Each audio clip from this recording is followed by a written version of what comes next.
Hi, everybody. I apologize for the stream being slow to go online.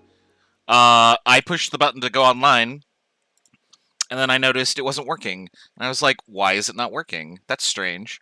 And then I realized I had the wrong stream key, so it was sending it to a different YouTube channel, namely the one I game on, because I was recording something else last night. So now I had to go and delete the 20-second lecture stream on my gaming channel. Which hopefully nobody will notice and be like, well, that's weird. What the hell is this? Not that anybody watches my channel anyway, because I don't advertise it or promote it in any way at all. Alright, welcome back to Chem 163. We're going to continue with our discussion on equilibrium. Yesterday we calculated equilibrium constants from a bunch of numbers that I gave you. And then we manipulated equilibrium constants by manipulating equations to generate new equations and to see the effect on the equilibrium constant. The important thing to note about K, the equilibrium constant, is it's a construct. Physically, the number doesn't mean anything. Excuse me. All we can really do is determine whether the amount of stuff in our system lies on either the right side, which means that K is a really large number, lies on the left side, which means K is a very small number, or is roughly in the middle, which means K is roughly equal to 1. Now, before we do any of that, I do want to do one quick thing. So let me put this on the screen so that you can see it. This window, I believe. Boop. Yeah, there we go. All right, so I'm in our Chem 163 page right now. Because there's an assignment coming up next week, I do want to talk about that. So in the assignments tab, you're going to see all of our our lab and quiz assignments. I haven't actually made the quiz yet. I'm going to do that tonight because I have time. But what I'm going to do is I'm going to go like this, boop. And so you're going to get a notification that says, hey, pre-lab experiment number 1 has been published. And the due date for this is the day of the lab. So our lab, we don't have lab on the 8th. There's no lab this week. So the lab will be Friday on the 15th, and it's due at 9 a.m. All right. Oh, hold on. Yeah, there we go. I didn't realize that auto put a date in there. Okay. So what does that mean? So what that means is that if you go over into the modules tab and you scroll down to lab number 1, you're going to see 3 files here. You're going to see this file right here, which is the lab documentation. This is basically the procedure.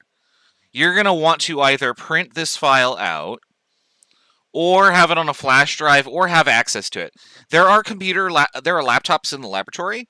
You are allowed to use them for this purpose. So you just take the laptop up and load up the document by accessing Canvas. That's no problem. But you're actually going to be using the computer anyway this week to collect colorimetry data. And alt-tabbing back and forth between the procedure and the colorimeter program could be obnoxious. So having a printed copy, if that helps you, print that out. Just have that handy. So this is going to basically go over all of the equilibrium stuff that we're going to cover today. That we have already covered, and then do a little bit of a discussion about thermodynamics and temperature, which we're going to get to. But in the document is something that says this, pre-laboratory page. And what this is going to be a series of questions that you need to have answered before you go to the laboratory. And so these are the questions right here, 1 through 6, I believe. Yeah, that's it. So you're going to need to answer these questions, but you're going to have to turn them in somehow. And it's a pre-lab, so you have to turn it in before the lab. So the way that you do that is we're going to go back to this assignment. It's an online class, right? So you're going to click on this sheet right here. And then we'll open this in a new tab just so we have it here. That's going to lead you to this document. This is your pre-laboratory sheet. What you are going to do is you are going to make your own copy of this, because if you try and type into it, nothing's going to happen, because this is the master copy. Nobody can edit it but me. So the first thing you have to do is you have to go over here. You have to hit File, Make a Copy. So you're going to make your own copy, and then when you hit OK, you're going to have your own version of this document in your personal Google Drive folder. And now you can type whatever you want into this. It will let you type anything. So start by writing your name in the box. You're going to answer all of these questions that I mentioned, and you're also going to do one last thing.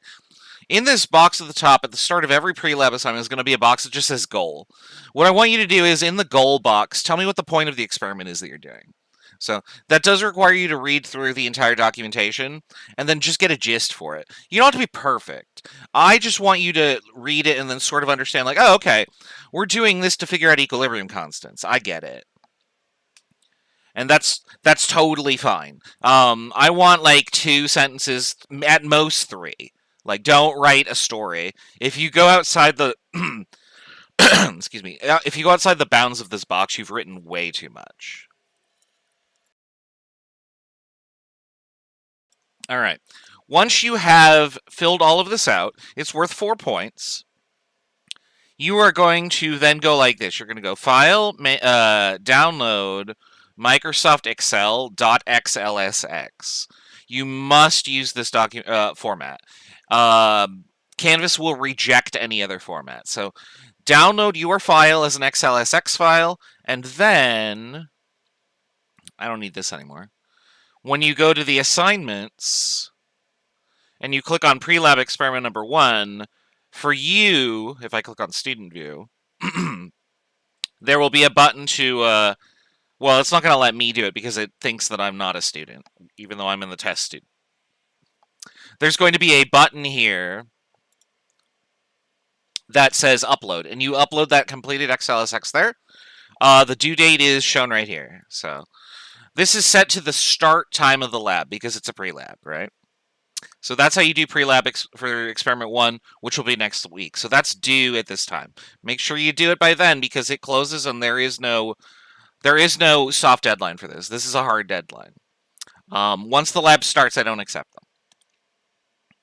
And then if we go back, you'll see that, there we go. For lab report experiment 1, you're going to do the same thing with a separate assignment, and in the modules, there is a thing for that too. So you do the same process. You open the sheet, you fill out all the stuff, then you download your XLSX file and then upload it to that assignment that I showed you. That's the gist for lab. If you want a refresher on how to do all of this, I have this document right here, how to upload completed worksheets to Canvas. It walks you through everything I just said, including what stuff to click on to get your own copy, what to click on to get your XLSX file, and then what to upload it with. There is a blurb in this document that says, like, hey, name your file with this specific requirement. I have learned that you don't actually have to do that because Canvas names your file for you. I've just never gotten around to editing that document. So just type your name in the file and it should be okay. And when you upload it, Canvas will append your name to the file itself. Yeah, okay, that's the gist of how to do lab stuff. Let me know if you have any questions. We're going to talk about lab number 1 in more detail next week, because that's when we're going to be doing it.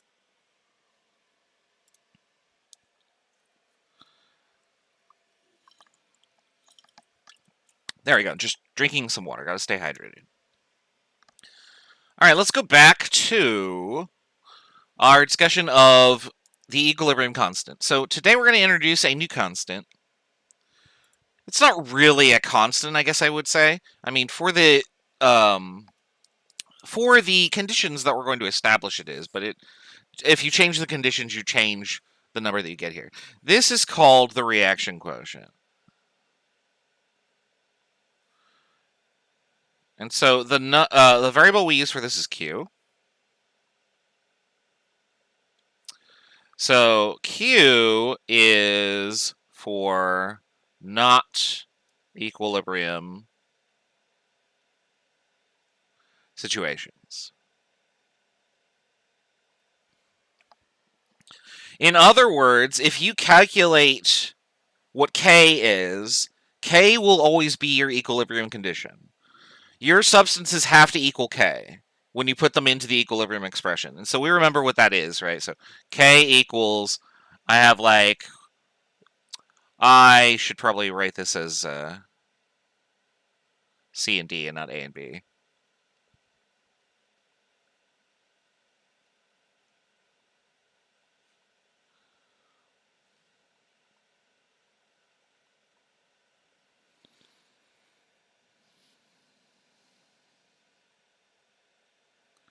So we remember this from Monday, hopefully. If I have this expression, there's my law of mass action. Now, if I plug in my numbers, I have to get the same K every time. If I plug in my numbers and I don't get K, then what I learn is that I have got a situation where my reaction is not at equilibrium yet, and the number I've actually calculated is Q. So if Q is equal to K, then the numbers that you input, i.e. the concentrations, represent a system at equilibrium. If Q does not equal K, then the concentrations you plugged in represent a system that is not at equilibrium yet. And we're going to do some examples to show this. Now, something that we haven't mentioned yet is we haven't done anything with gases. So remember that concentrations are moles per liter, right? What we're going to do is, for gases, we're going to do a special thing. There we go, okay. It's like, why did everything go black?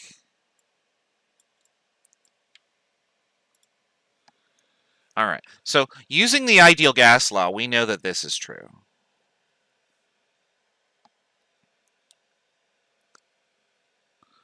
And what I'm going to do is I'm going to solve one side for concentration. And so that's going to look like this. Moles per liter, right?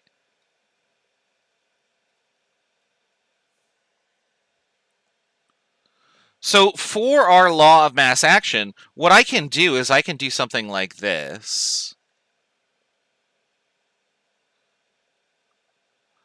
So if I have C to the C, D to the D,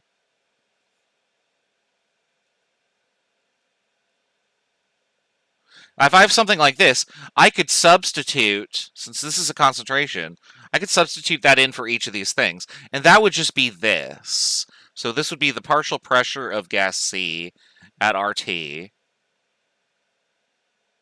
the C. Oh, oops, hold on. Sorry, I didn't write the actual thing. And then I would just do this again, over and over and over and over and over.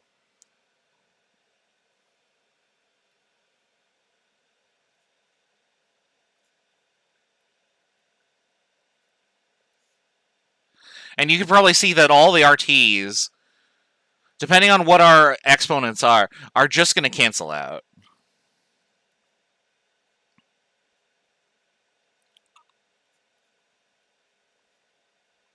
Oh, I forgot this and this. So what we're actually going to do is we're going to take all this stuff out.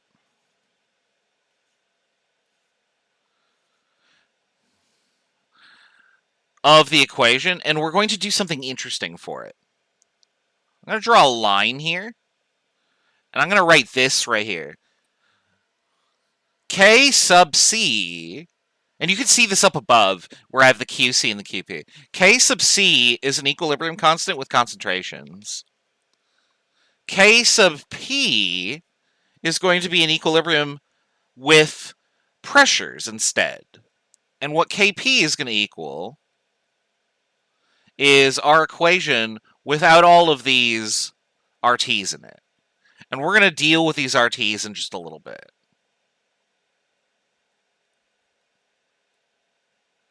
The reason that we're going over this is because now we can do equilibrium with gases too.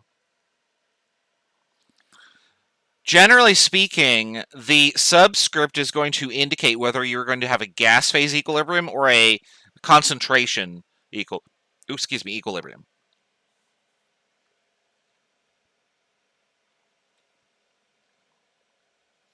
All right, and we'll get to a little bit more on that in just a little bit.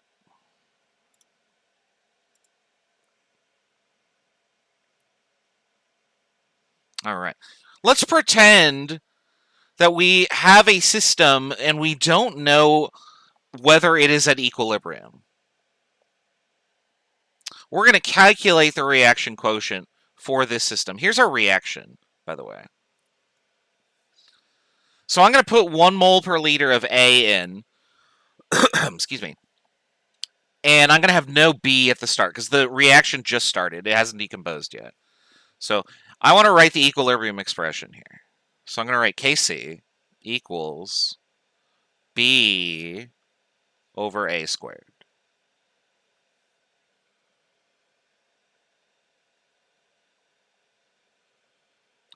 Now, because we don't know if this is at equilibrium, this might not actually be K, so we might actually be calculating Q instead. Let's do this. So I've got 0 moles per liter divided by 1 mole per liter squared.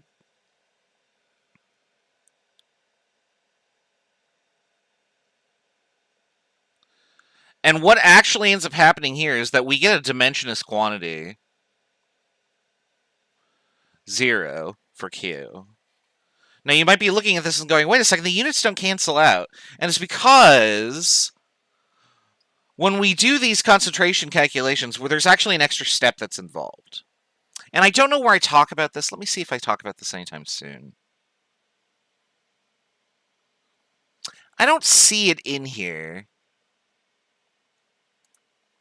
But let's talk about that right now, just real quick.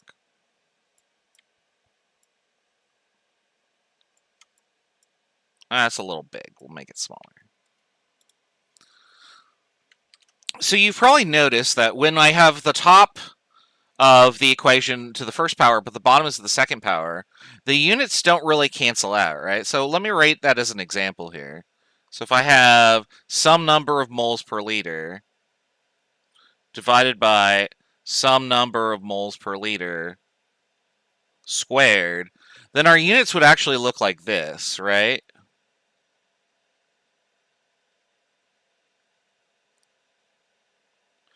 And then when we were done with the expression, this is what our units would be, because this would cancel out with one of these, and then I just take the reciprocal. But I have told you that this has no units. So how do we do that? How do we get to no units? Is the answer just drop all the units? The short answer is yes, but the long answer is not quite. When we do equilibrium expressions, what we are actually doing is we are taking our concentration and then dividing it by a reference. And our reference is 1 mole per liter. So that when you do this, so here's our mole per liter divided by 1 mole per liter squared. So this and this are our references. And the whole point of the reference concentration is so that you can do this. And now you don't have to worry about units anymore. So you get a dimensionless quantity.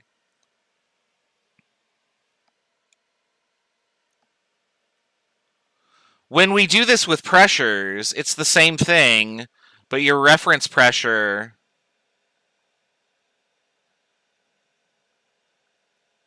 is divided by 1 atm.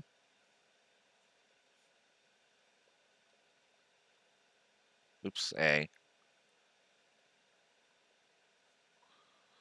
So that if, like, this was my expression, for example, if I inserted 1 atm for PA, then the atmospheres would cancel out, and I would have a dimensionless quantity again. So the takeaway from this is that K and also Q has no units.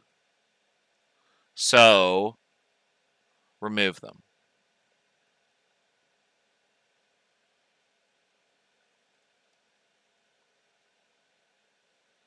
I know how much students love not writing units, because units are are the devil, and we hate units. We want to leave our numbers on our paper as useless and as limited in information as possible, because our instructor loves that, right? And no, but in this case, the whole point of writing out an equilibrium number is that all the units are gone. So whenever you are working with equilibrium expressions, just omit the units. And this is the one circumstance where I'll be like, yeah, that's fine, I guess. Because that's what you're supposed to do. All right. So from here on forth, when I am writing numbers in the equilibrium expression right here, oops, I'm not on the right slide here. There we go. I'm just not going to write this part. We're just going to put in the numbers. Now, in almost all other circumstances, we are going to put in the numbers, so be careful.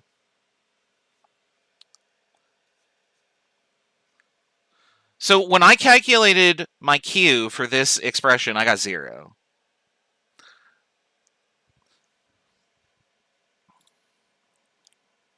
And I got 0 because I have 0 divided by 1 squared. Now, if you only have reactants, you will always get a value of 0 for Q. If you only have products, you will always get a value of infinity for Q.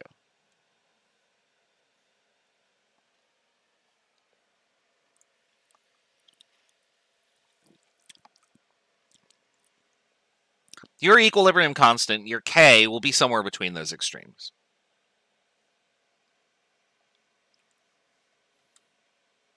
All right. We have generally spoken about this already. We talked about how if Q and K are the same number, then you're at equilibrium. But we have not actually said our equilibrium position in terms of a direction. And so what we're going to do is we're going to write out our equilibrium expression here.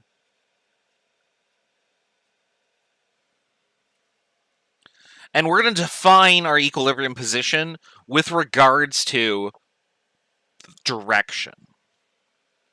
So let's say that K for this reaction is equal to like 0.4.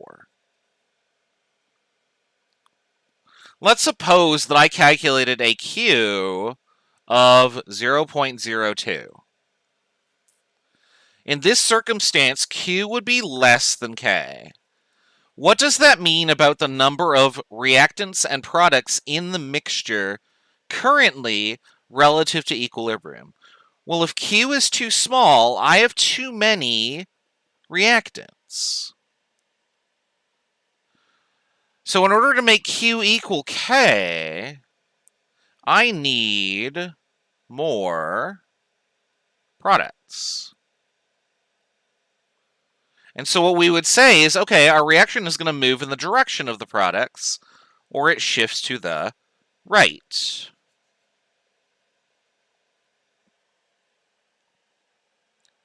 So if Q is less than K, you have too many reactants, the reaction will shift towards the products. Or we say it shifts right. Let's do the other example. So let's get rid of this. And now let's suppose that we put in a bunch of things and we calculated Q, and this time we got Q equals 25. Compared to our equilibrium constant, Q is too big. There are too many products. So the reaction will then shift towards reactants. Or in other words, the reaction goes in this direction, and we say that it shifts to the left.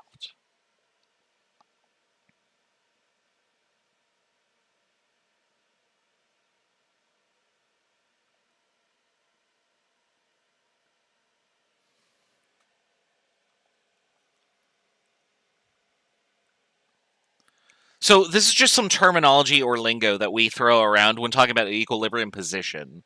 Where is the equilibrium position relative to our current Q? If Q is less than K, then the equilibrium is to our right, and the reaction will shift right. If Q is greater than K, then the equilibrium is to our left, and the reaction shifts left. And I think I have this chart to show this. So Here is where my equilibrium constant,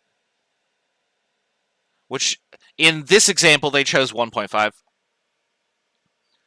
If Q equals 1.5, then it equals K, and the reaction's at equilibrium. If Q is less than 1.5, then the reaction moves towards the product so that Q can increase. If Q is greater than 1.5, it goes in the other direction. It goes backwards.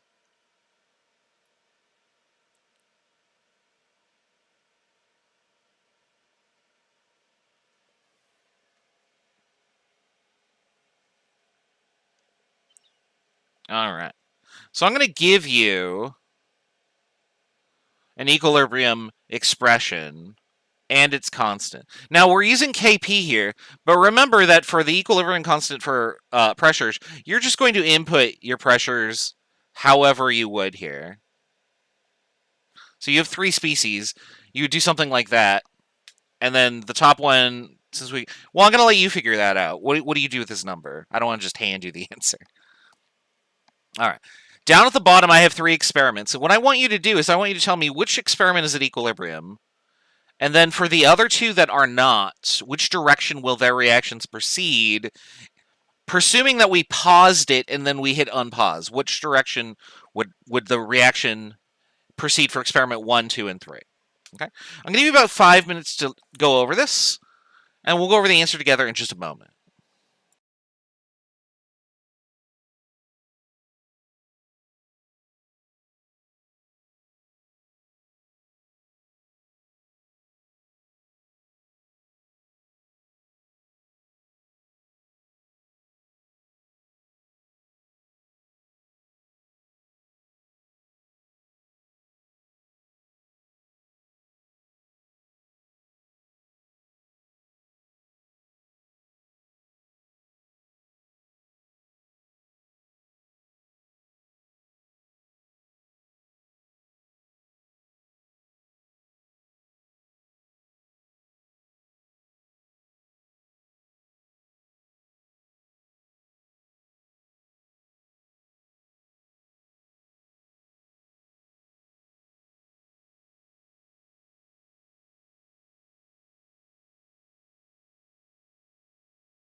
All right, one more minute, we'll go over the answers.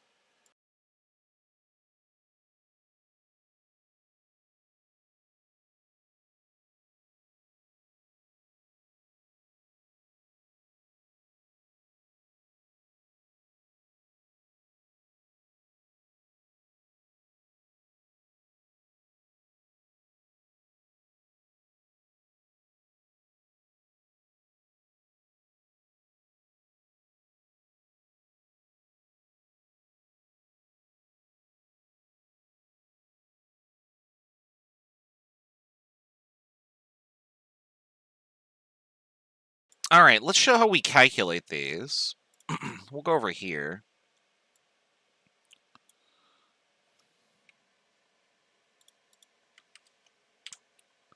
All right. So at the top, we have I2 plus Cl2 makes 2ICl.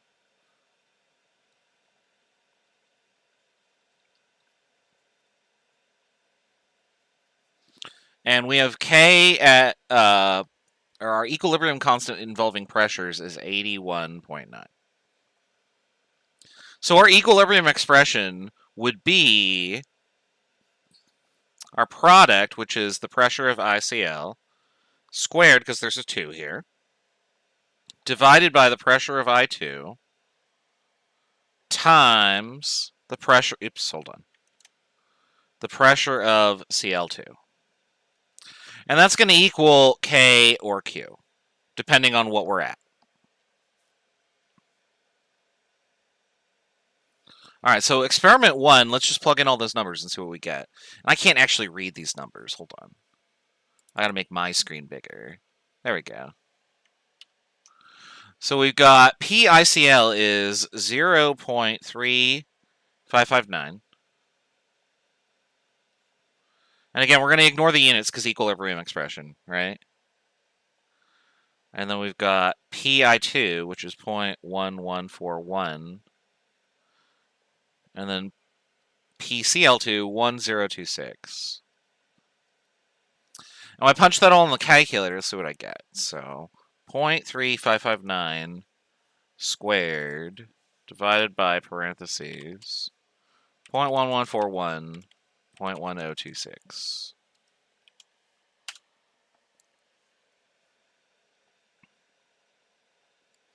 So that's what I got for the first one. That's what it looks like other students are getting too, so that's good. Now, 10.8 is our Q, which means that Q is less than K. So the reaction shifts toward products.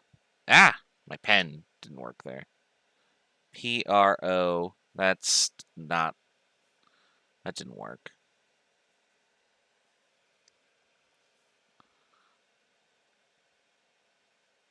There we go. So there's number 1. Let's look at number 2. So same deal. We're going to take our... Oops, that didn't actually work.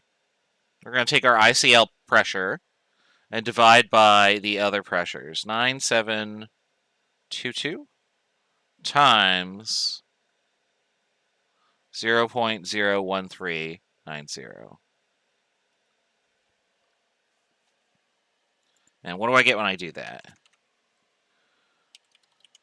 So 1.052 squared divided by parentheses 0.9722, 0.01390.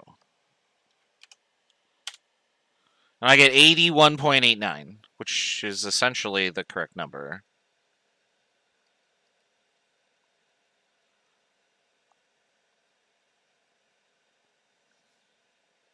So this expression represents a reaction at equilibrium. These pressures, anyway. My cat is sitting, she just sat on my feet, and now she's licking my ankle, and it's extremely distracting. Maya, stop. Maya. I don't know if you have a pet that likes to, like, lick your elbows or stuff. My cat does this all the time, and it's adorable, but at the same time, it's like, I can't work with, like, it's so itchy. Oh, cats are so strange. All right, we got this one. So I got, for experiment 3, there's my pressure of my product squared, divided by 0.2267, 0.4105. Maya, what are you doing? Now she's mad because I moved my feet and she wants to sit on them.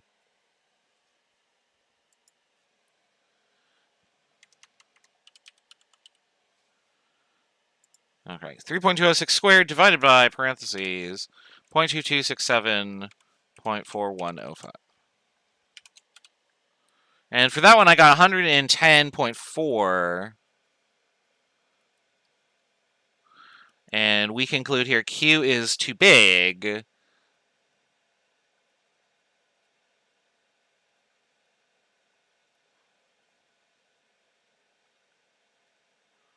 So the reaction will shift in the direction of reactants. Oh, she left. She must have gotten upset at me now.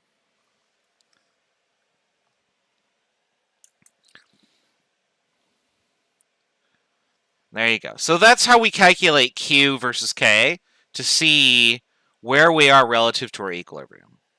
Any questions, let me know.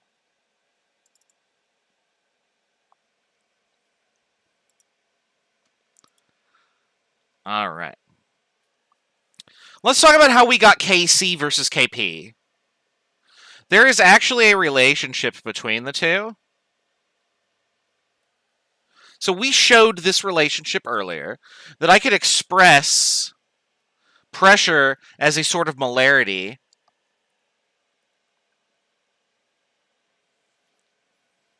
And then what ends up happening is I can construct this equation, but I have all of those RT terms in there, right?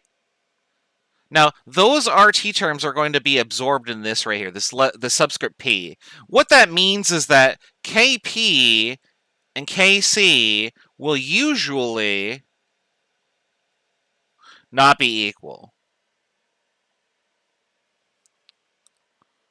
And the reason for that has to do, this is because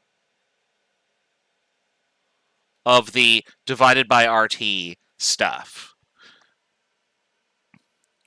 Now, you can see a circumstance where this would be equal. For example, if these were all 1, all these coefficients were 1, then what I would end up having is P of whatever over RT, P of whatever over RT, and then the same thing on the bottom, right?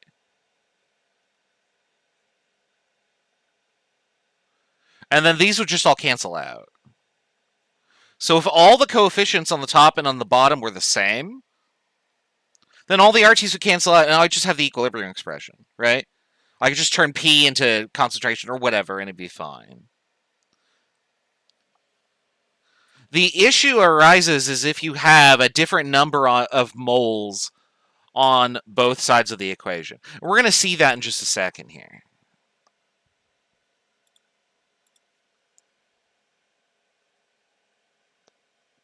All right. So there's what we were doing. This slide, what it's going to do is it's going to say, okay, well, if I have these factors here, these powers, I could just remove them from each expression in the following way.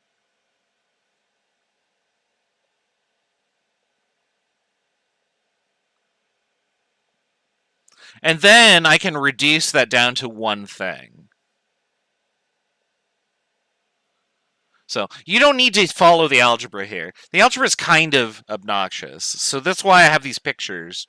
So that you can look at this and kind of just nod and be like, yeah, I think I kind of see where this is going. That's good enough for our purposes. We don't need to actually do this algebra. But the point is I have a bunch of numbers here. And I've condensed them into this, delta N. Delta N is the difference in moles for products versus reactants. And so let's do an example of what delta N would be for a given reaction, so that we can see how this works.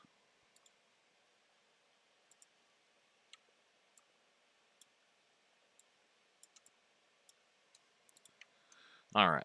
So let's suppose that you had this reaction.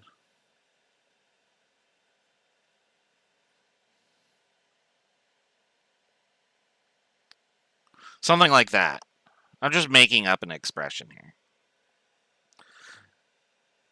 So if I wanted to calculate the number of moles on the product side, I would count all the coefficients. And I do the same thing for the reactants. So I get 2 plus 1 versus 2. Delta N will be the number of moles of products minus the number of moles of reactants, which in this case would be 2 minus 3, or negative 1. And you can see that the number of moles in the reaction changed. I started with 3 and I ended with 2. So it makes sense that we would have a delta N of negative 1. Oh, and Maya's back. Hi, Maya. I'm just going to pet her with my toes here. I have the weirdest cat. She's adorable, but she's very strange. All right. So we can now calculate delta N. And then we can just throw it in this expression. So if we want to know Kp versus Kc for some reason, we can use this formula. R is the ideal gas constant, and T is temperature in Kelvin.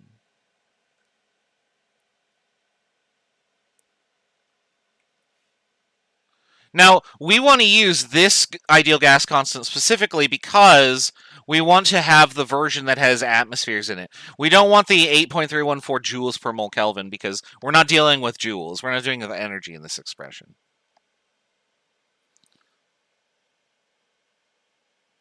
And then what we're going to do is we're going to say, oh, okay, well, anything concentration related and anything pressure related is just going to disappear. So the only unit that's really going to matter in this expression, for R at least, is the Kelvin, because it will cancel out with this temperature Kelvin. Because remember, our equilibrium constant needs to be unitless and dimensionless.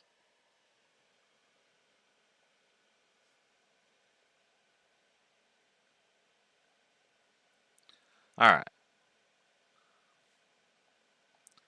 Now, if you get 0 for this, remember how before I showed you that all the RTs would cancel out? If you do that here, you get RT to the 0 power, which means that this goes away. Delta N, sorry. And then Kp and Kc are the same thing. So that's consistent with what we showed earlier. All right. I'm going to have you calculate delta N for this, just as an example. In the chat, tell me what you get for delta N. I'll give you 2 minutes.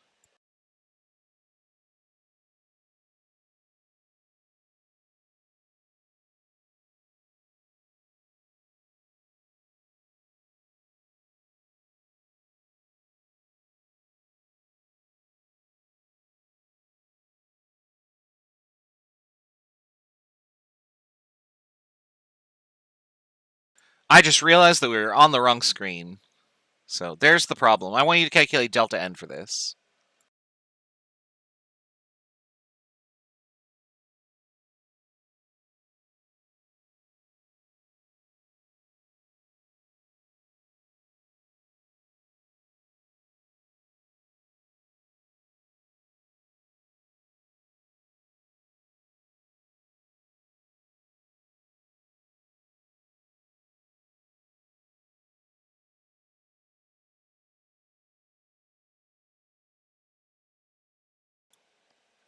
All right, let's go over the answer here. So 3 plus 4 is 7. So I have 7 product moles.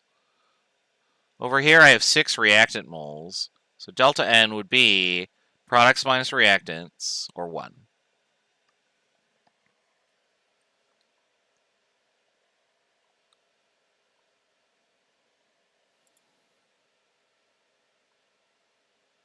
Oops, there we go.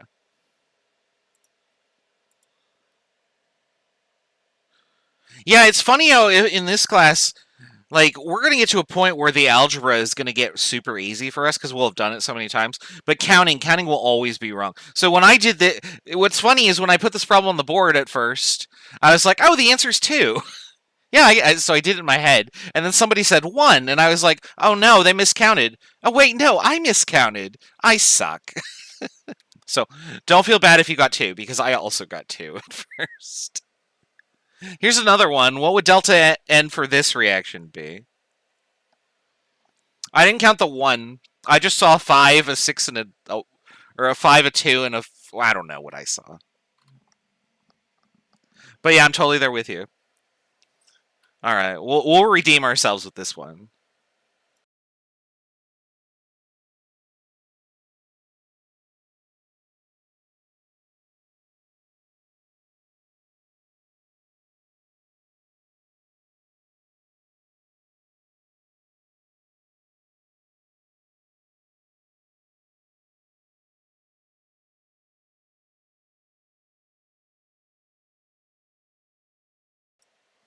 All right, what did we get here? So my product moles is 2.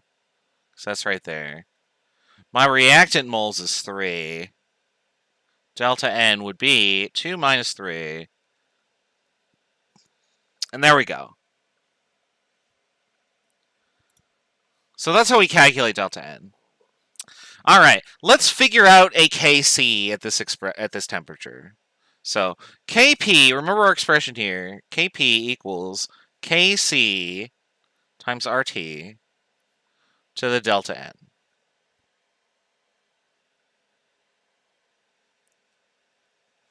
So I know what Kp is, so I need to solve for Kc, which is this right here.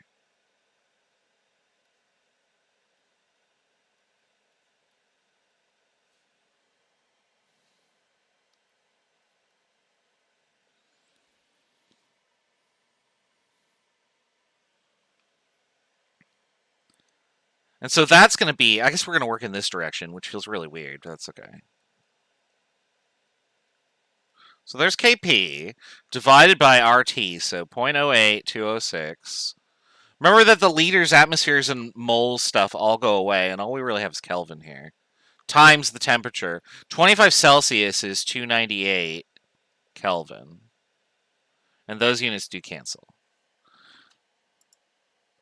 So this would be 2.2 times 10 to the 12 divided by parentheses 0.08206 times 298. I forgot something. I forgot delta N here. So delta N is -1. And I might have an issue with how I type this in, actually. So hold on. 2.2 times 10 to the 12 divided by parentheses 0.08. Oops, 0.8. Did I miss a number? I missed a number here, didn't I? 0.08206. That's the ideal gas constant, yeah. Ah! Now I have to look it up. I'm terrible at constants. There we go. It is that. Okay. So fix this. 0.8206 times 298 parentheses raised to the power of -1. Close parentheses. Boop. There you go. Oh, don't do that. Oh, okay. So that's the bottom of our expression. So now we need to do... I'm just going to write this down because Windows Calculator kind of sucks. So the bottom of this expression equals 0.0418. That's good enough.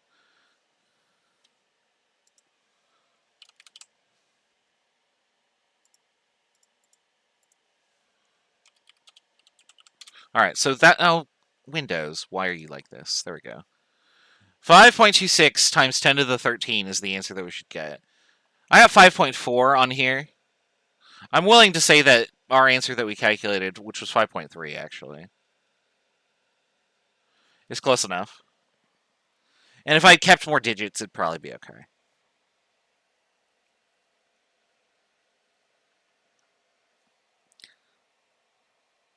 On a quiz or an exam, if you're off by 1 in the last digit from what I get, totally fine. Don't care.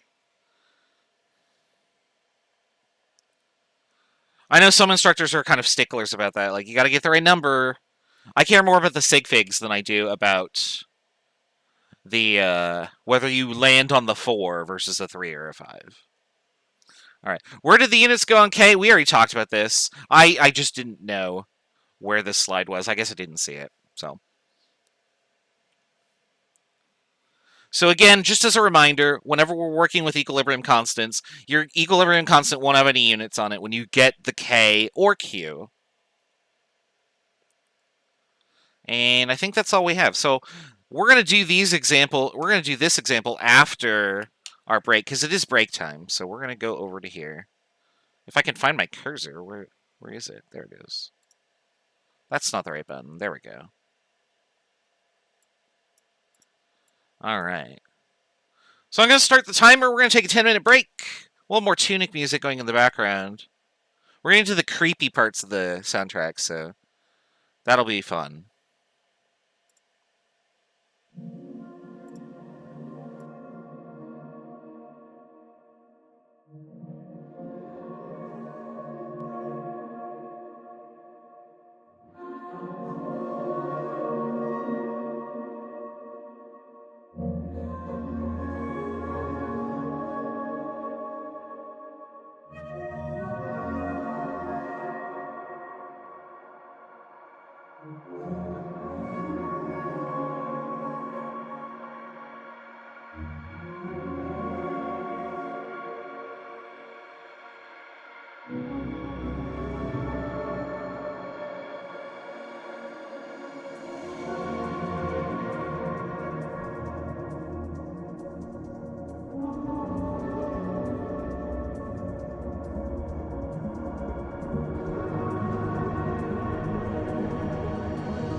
Alright, we are back. So on the problem on the board here, what I want you to do is determine Kp given this Kc value. Now, if you don't have that formula memorized, which I don't blame you because you've seen it for like 10 minutes, then what you can do is you can either tab back through the video earlier or just look at your slides. The one that you want is on page, let's see here, where is it? Oh, you know what I could do? I just put it on the screen real quick. There it is. So there's your formula. You can pause the video and then write that down. And then we'll put this back over here. There you go. I'll give you like 3 or 4 minutes to calculate this. And let me know what you get.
Maya, say hi.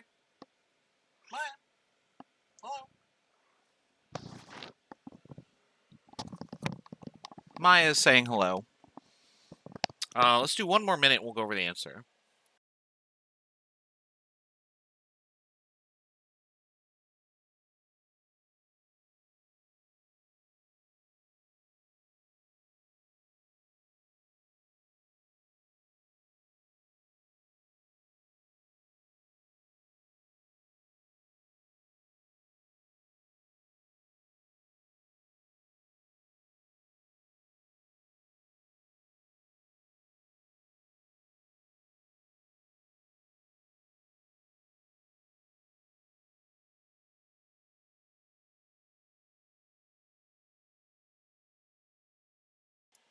Hey, somebody got there. I was wondering if people would realize that real quick. Yeah, KC and KP are the same thing here. So if I calculate delta N, I get 2 minus 2. And so if I write out the expression, then this whole term goes away because anything raised to the 0 power is 1.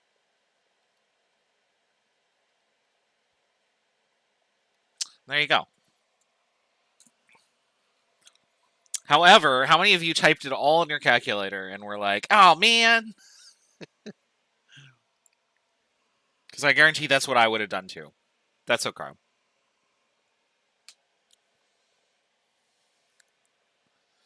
All right. Now, if I had a different delta n, you get a different number. But yeah, beware of that. If I throw in a delta n equals 0, you don't have to do any calculation at all. So, all right. Any questions, let me know. All right. Maya's just going to sit here on the couch now. Do you want to say hi to the class? Maya, say hi. Oh. Sometimes she wants to talk. Sometimes she doesn't. All right. Now, all of the equilibrium expressions we have looked at have involved one of the two following phases.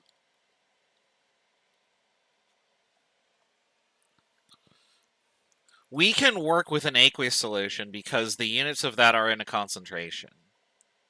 And for gases, that's fine too because we can get a pressure out of it. What do I do for something like this or this? What are the concentrations of liquids or solids? Well, they're not solutions, right? For example, pure water does not have a concentration. Water is just the medium in which the stuff floats in. It's the stuff that we care about. So if I asked you like for an NaCl solution, and I said, what's its concentration? You don't really care about the water at all. You care about the total volume. But the water itself doesn't take part in the solution concentration number, per se. So if I had pure water and I said, what's the concentration of the solution? You'd say, well, there isn't one. It's just pure water, right? Same thing for a solid. If I gave you like a chunk of sodium chloride, you can't really get a concentration because if you cut its volume in half, you also cut the amount of sodium chloride in half. So its concentration, quote unquote, would remain the same, whatever it is. So the end result that we do with that is that if you have any pure liquids or pure solids in your equilibrium expressions, we don't include them.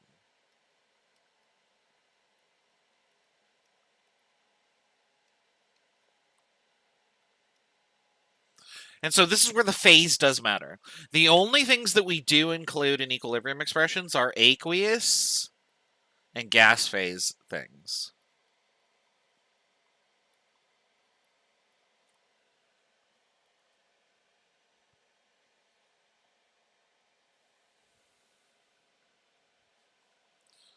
So if we have a reaction and one of the results is a solid, or one of the reactants is a solid, or whatever, when we write our equilibrium expression, we're just not going to include that part.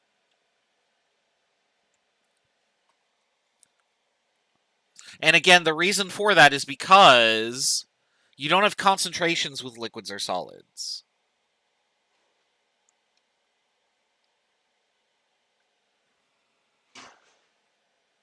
All right, let's do an example here. What is the equilibrium expression for this reaction? I'm going to turn carbon monoxide into carbon dioxide and carbon. So I've got gas, solid. So what we would do is we would write something like this. So case P, because these are gases, would be the pressure of CO2. And then you'd want to write this, but you can't have a pressure as a solid, right? So you just omit it. And so that would equal this.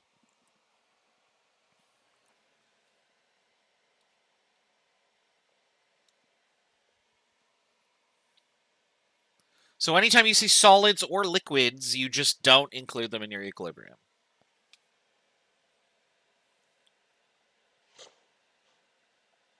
I don't know why I wrote Kc here. This should be Kp, actually, because these are gases.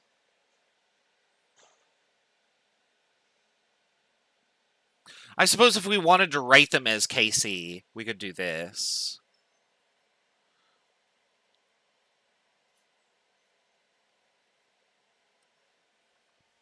Just realizing that they are gases, and we need to know the volume of the container. So either one works. All right. So normally we'd write that, but we don't include solids. So we just get rid of it, and then this is the correct answer, which is what we wrote for Kc earlier. I think that's why I wrote Kc, probably because I can't typeset. It's very hard to have like a subscript within a subscript, so this is hard to type in PowerPoint. So that's probably why I did Kc. But you could do the same thing with pressures too.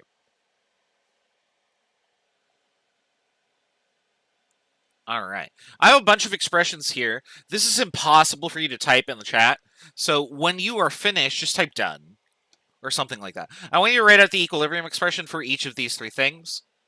I will number them, though, just for your reference here. So this will be equation 1.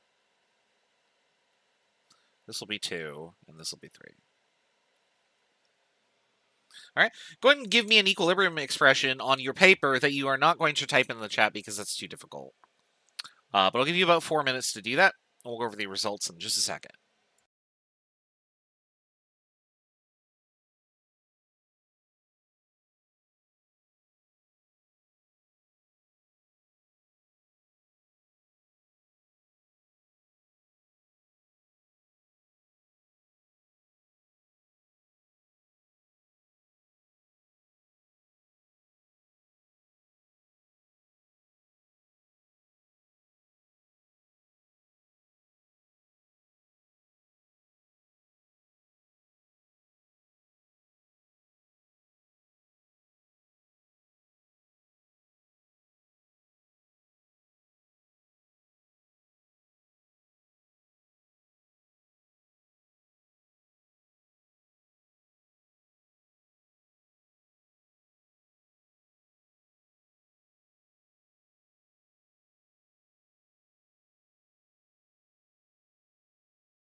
All right, 1 more minute. We'll go over the answers here.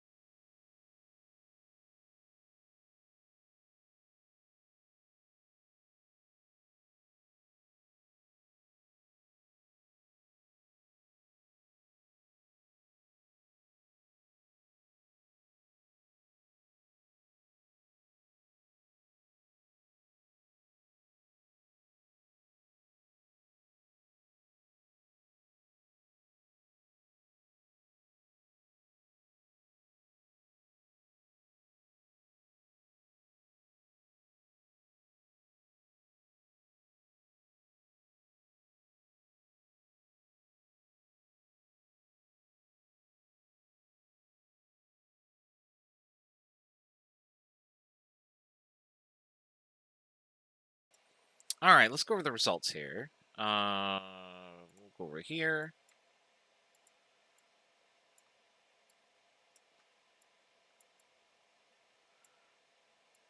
There we go. All right, so for number 1, where'd my pen go? So I got a bunch of solids in a CO2 gas. So for 1, I'm going to write all these as KCs.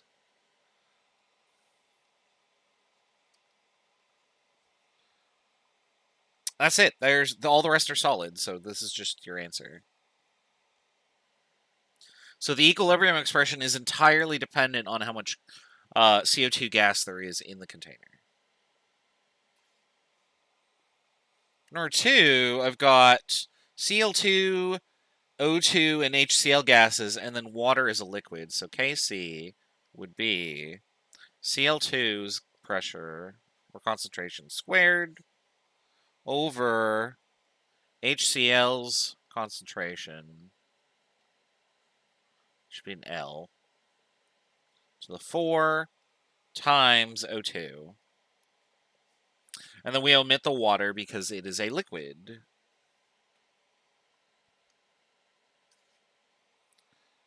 And then finally, for the last one,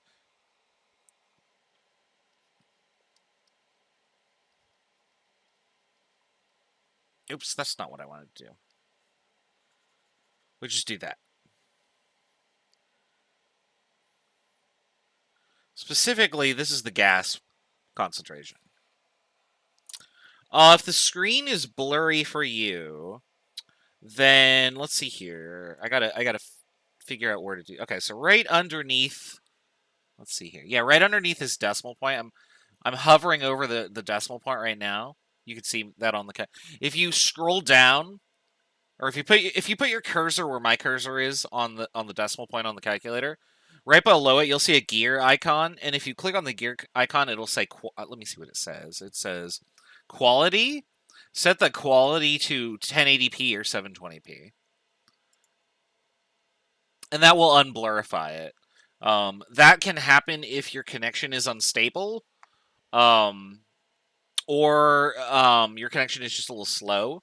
The issue you might run into is buffering. So the video might not be able to download fast enough for you to watch it if your internet connection is not fast enough to keep up with it. So it tries to downscale everything so that you can keep watching the video as opposed to it keeping pausing repeatedly.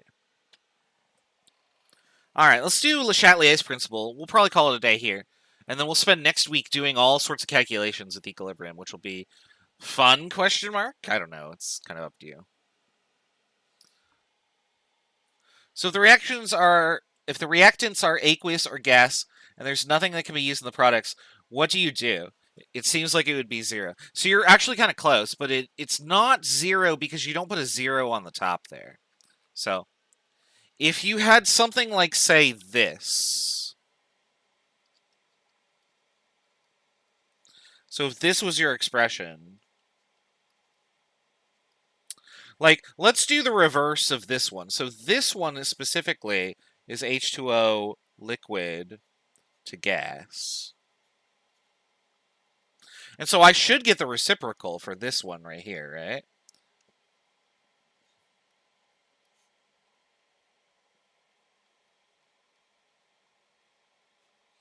And so, oh, you can't see anything, can you? Oops. Thank you.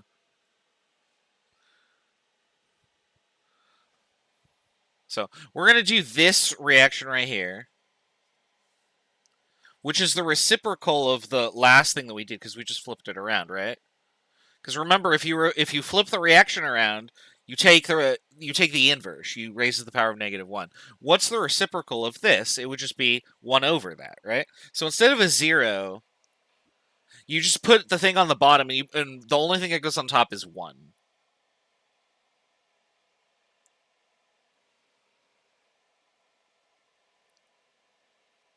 Kind of like if you take the reciprocal of the number 6, you get this, but you don't put a 0 there, right?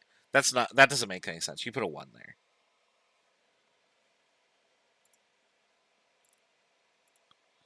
I'm all over the place with buttons today. I'm just misclicking everything. So, yeah, thanks. Let me know immediately if I start just talking and you can't see anything, because I have all these buttons over here. I just do this all day, and if I don't click it, you don't get to see it, and I definitely don't want that. So, all right. Let's suppose that we have an expression like this. I'm gonna have a and b, and I mix them together, and then make ab. And then what I'm gonna do is I'm gonna allow it to reach equilibrium, and I'm gonna just kind of like let it sit there. So my substance is at equilibrium, and then I'm going to add B to it. Would the system be at equilibrium anymore? Well, if I added something to it all of a sudden, when it was at equilibrium, it can no longer be at equilibrium, right? So what do I do here? What's the situation? If I add or remove or change the concentrations of the substances in a container after it's reached equilibrium, we would not be at equilibrium anymore, and thus Q and K would no longer equal each other. So, for instance, if I wrote my expression here, and I'm assuming that these are all gases or aqueous, I would get some number K. If I suddenly increased the amount of B, so like we'll say that this number doubled or something, then this number as a result would go down, and so we'd get Q is less than K as a result.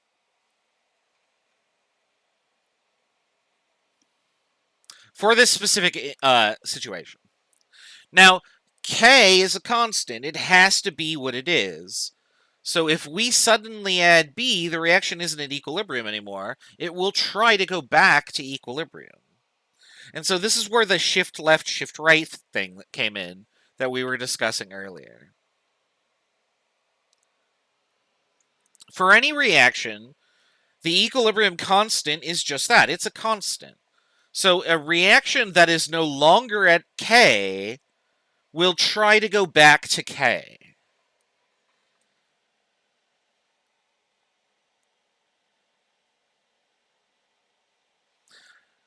And so this is the premise behind Le Chatelier's principle. If you change your reaction conditions such that they are no longer at equilibrium, the reaction tries to undo what you did to get back to equilibrium, because everything goes towards equilibrium.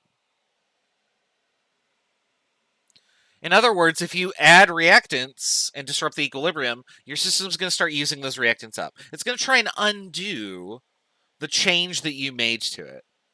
Now, if you remove something, like let's say I remove reactants, then I'll have too many products, and I'll have to undo my products into reactants to replace the ones that I took out. So on and so forth like that.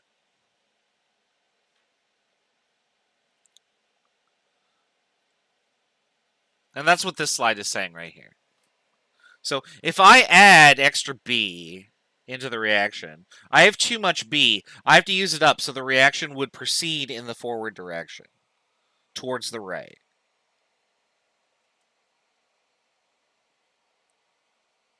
Now, we can show that numerically. I think I might have, let me see if I have an example of that numerically coming up. I have a graphical example. That'll be okay. We'll look at that in a second.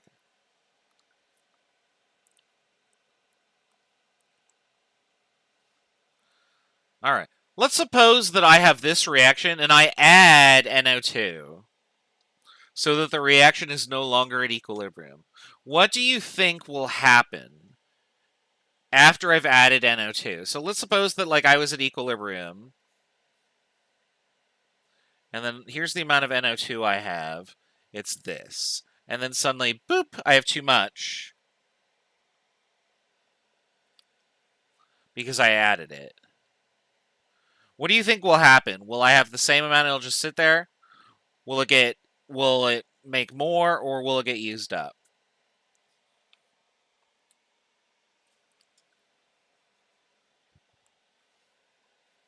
And then what would happen to my N2O4, do you think?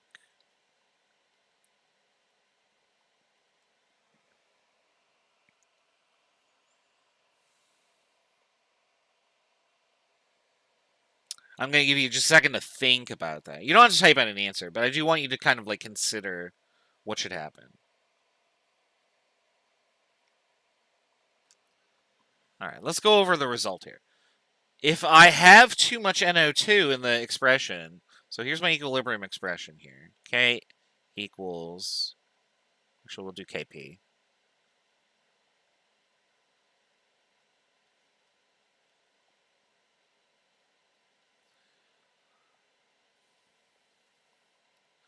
If I add extra NO2 in here, then Q no longer equals Kp because it's too big, right? So now to get Q to go back down to K, I need to use up some of this, which will then get turned into that, right? So what ends up happening is I'm going to use up some of this, which will get turned into that. And so I end up with the same ratio.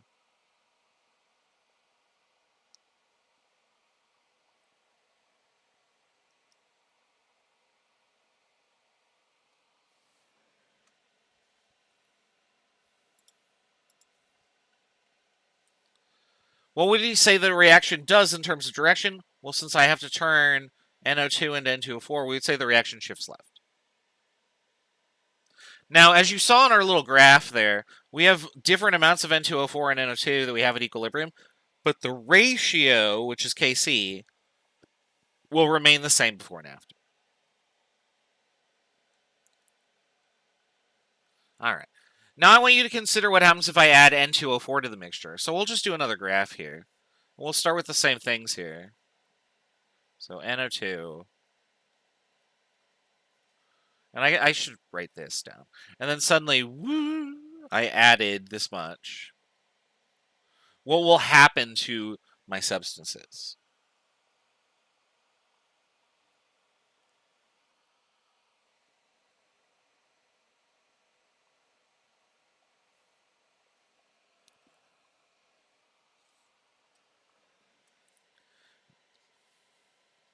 I'll just do Kc this time.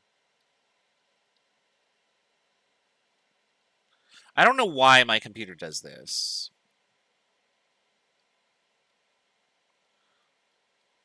So just ignore any of these spikes that occur. It might just be my tablet. All right. So if I suddenly add more N2O4, Q is now less than Kc, right? In order to get back up to Kc, then I would need to undo what I did. So the amount of N2O4 would then decrease. So it'd go like this. And the amount of NO2 would increase. And you'll notice I get the same ratio as before.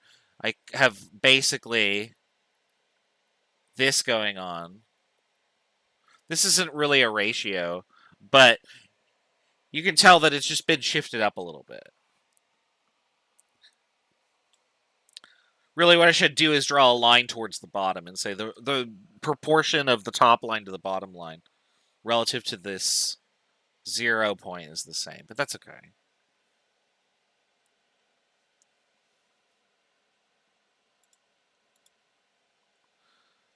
There's a better graph. That's what I was trying to do.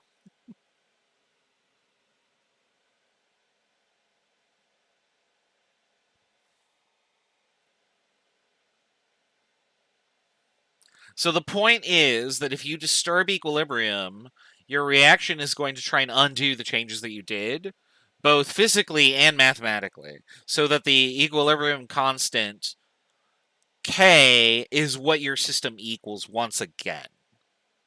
Remember that Q is always your current conditions, so you can input whatever the current conditions are into the equilibrium expression to get the value of Q. And then if Q equals K, you've made it to equilibrium. If it doesn't equal K, you're not there yet, either because you've disturbed it or something.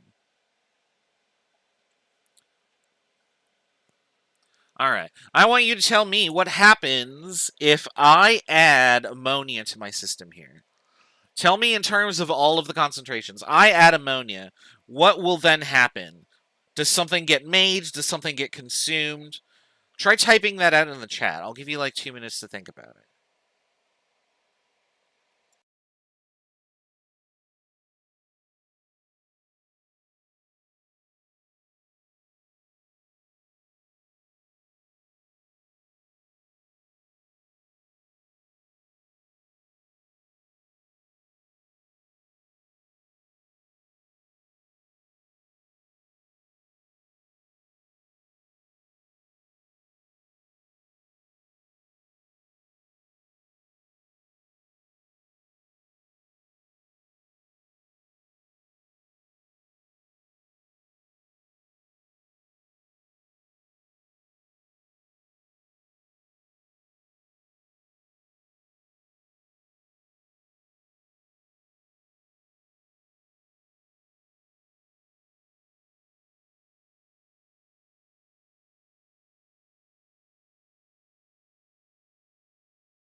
All right, one more minute and we'll go over the answer.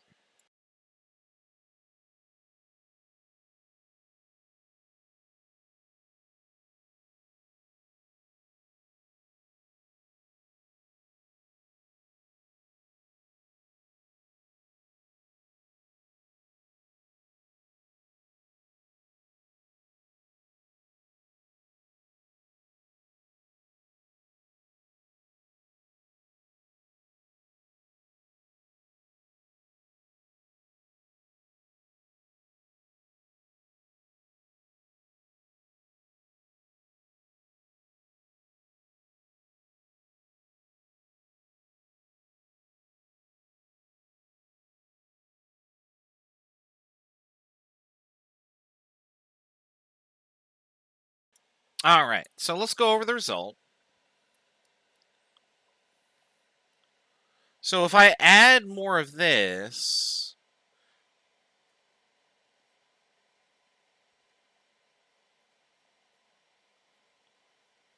mathematically, here's what will happen.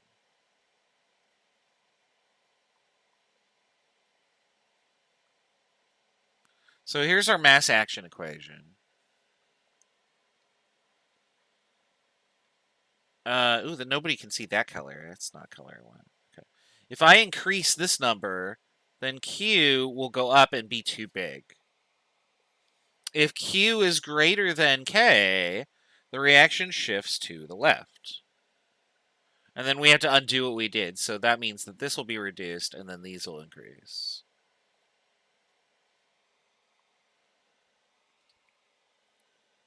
In other words, I'm turning products into reactants by doing that.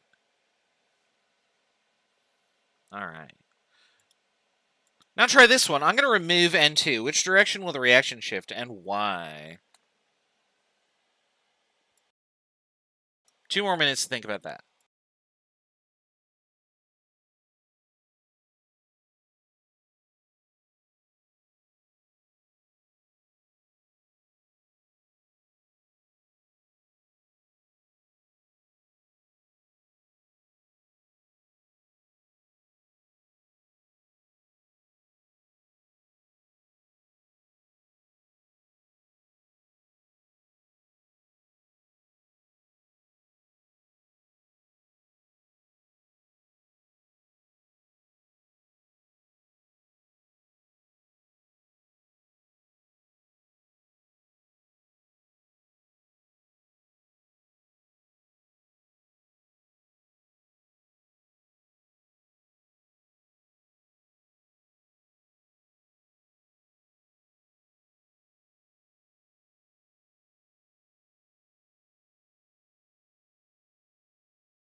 All right, let's go over the result here. So, again, here's our equilibrium expression.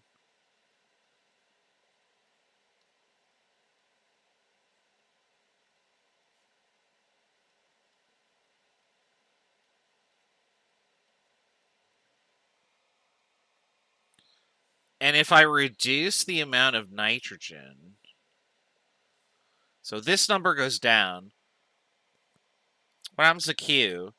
Well, if I reduce a number on the denominator, that means I'm dividing by a smaller number, which makes a larger result. So Q is then too big. And if Q is too large relative to KC, we also shift to the left.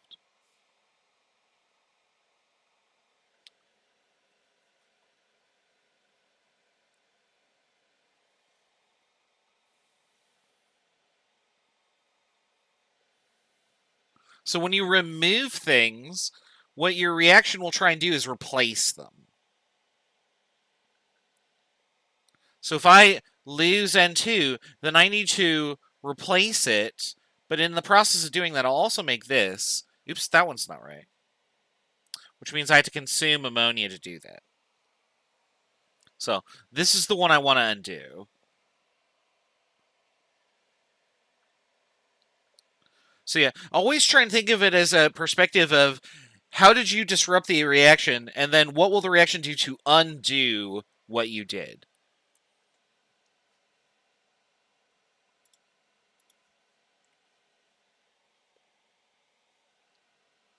All right. Now in the lab next week that we're going to do, so on the 15th, the first lab that you're going to be doing is you're going to be working with iron thiocyanate. Iron solutions are generally these like pale orange solutions. And then potassium thiocyanate is colorless, but when you put thiocyanate into an iron solution, it turns super, super red. So what you're going to do is you're going to play with a bunch of stuff that makes the solution change colors. And you're going to see Le Chatelier's principle in action.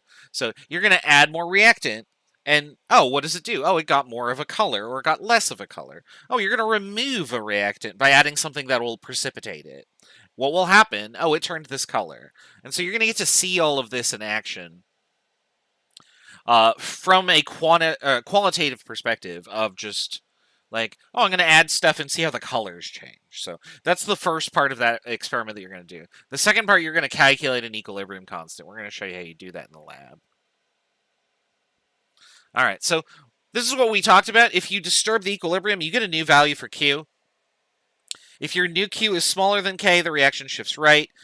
You're going to have to make more products to undo the thing that you did, which was probably add more reactants or remove products. If your new value is larger than K, then you have too many products relative to reactants, and you need to remove your products and turn them into reactants to get your Q back down to what K was.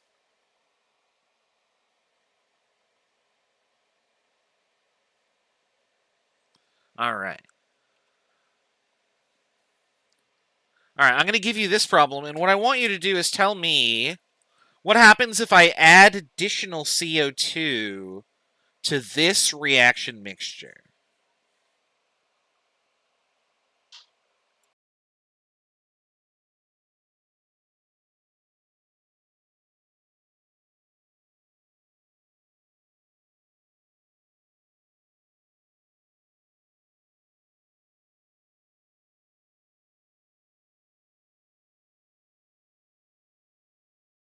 So assume you're at equilibrium and then tell me, I add more CO2. What will happen to the amounts of the other things?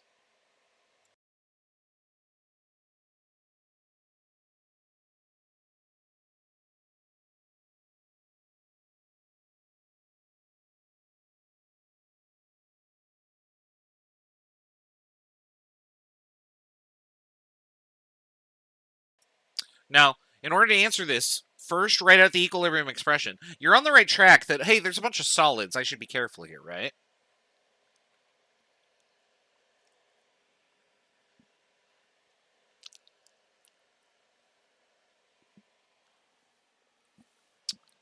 But the answer to this particular question is actually not nothing.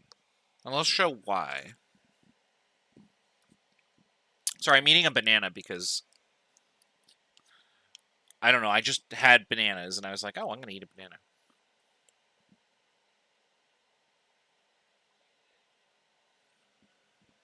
All right. Whether I write KP or KC at this point doesn't really matter. But we would all agree that this is the equilibrium expression because these are solids, right? All right. If I increase the amount of CO2 by increasing the pressure, oops, Q is too big now. What do I do to get Q to match up with KP? Well, first I have to reduce this, which means that I have to get rid of some of this. I'm going to use up some calcium oxide solid. I'm going to make more calcium carbonate. So if I pressurize my system by adding additional CO2, I then have to use up that CO2 to get back to equilibrium.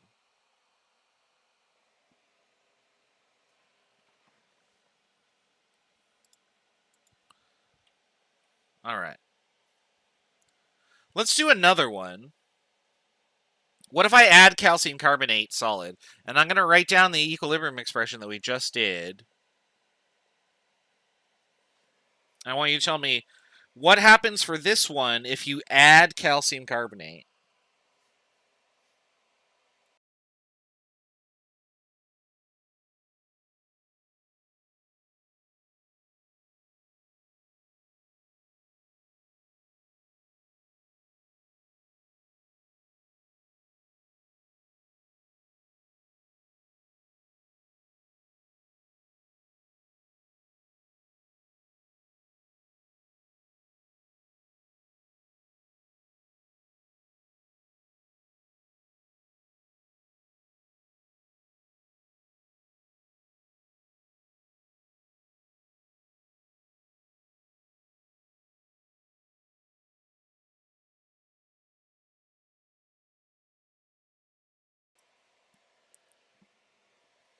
Now, if you're having trouble doing this one, what I want you to do is think about it in terms of the equilibrium expression.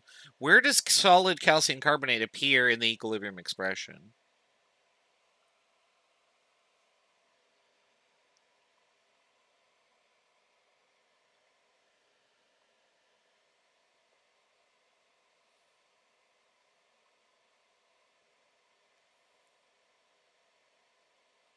You're probably looking at that and going, well, it doesn't, right?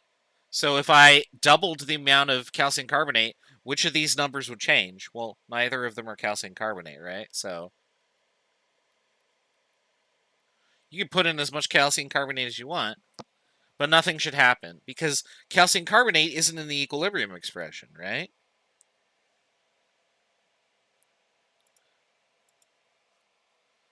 So if you change the amount of something in a reaction, but it doesn't show up in your equilibrium concentration expression because it's not a gas or aqueous, then you don't have to worry about it. It doesn't do anything.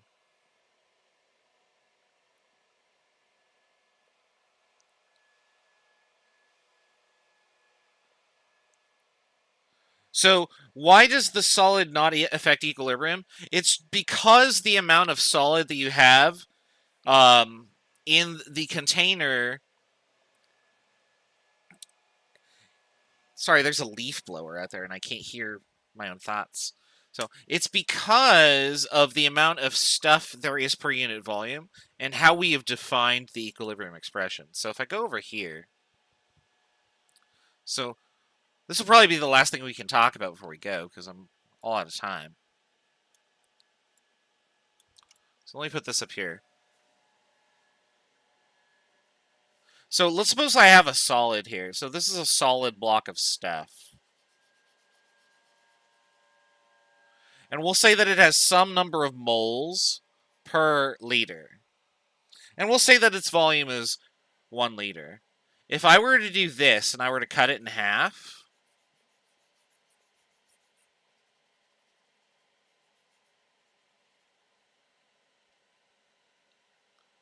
then this would be our new concentration, right? I have half as many moles, but half as much volume.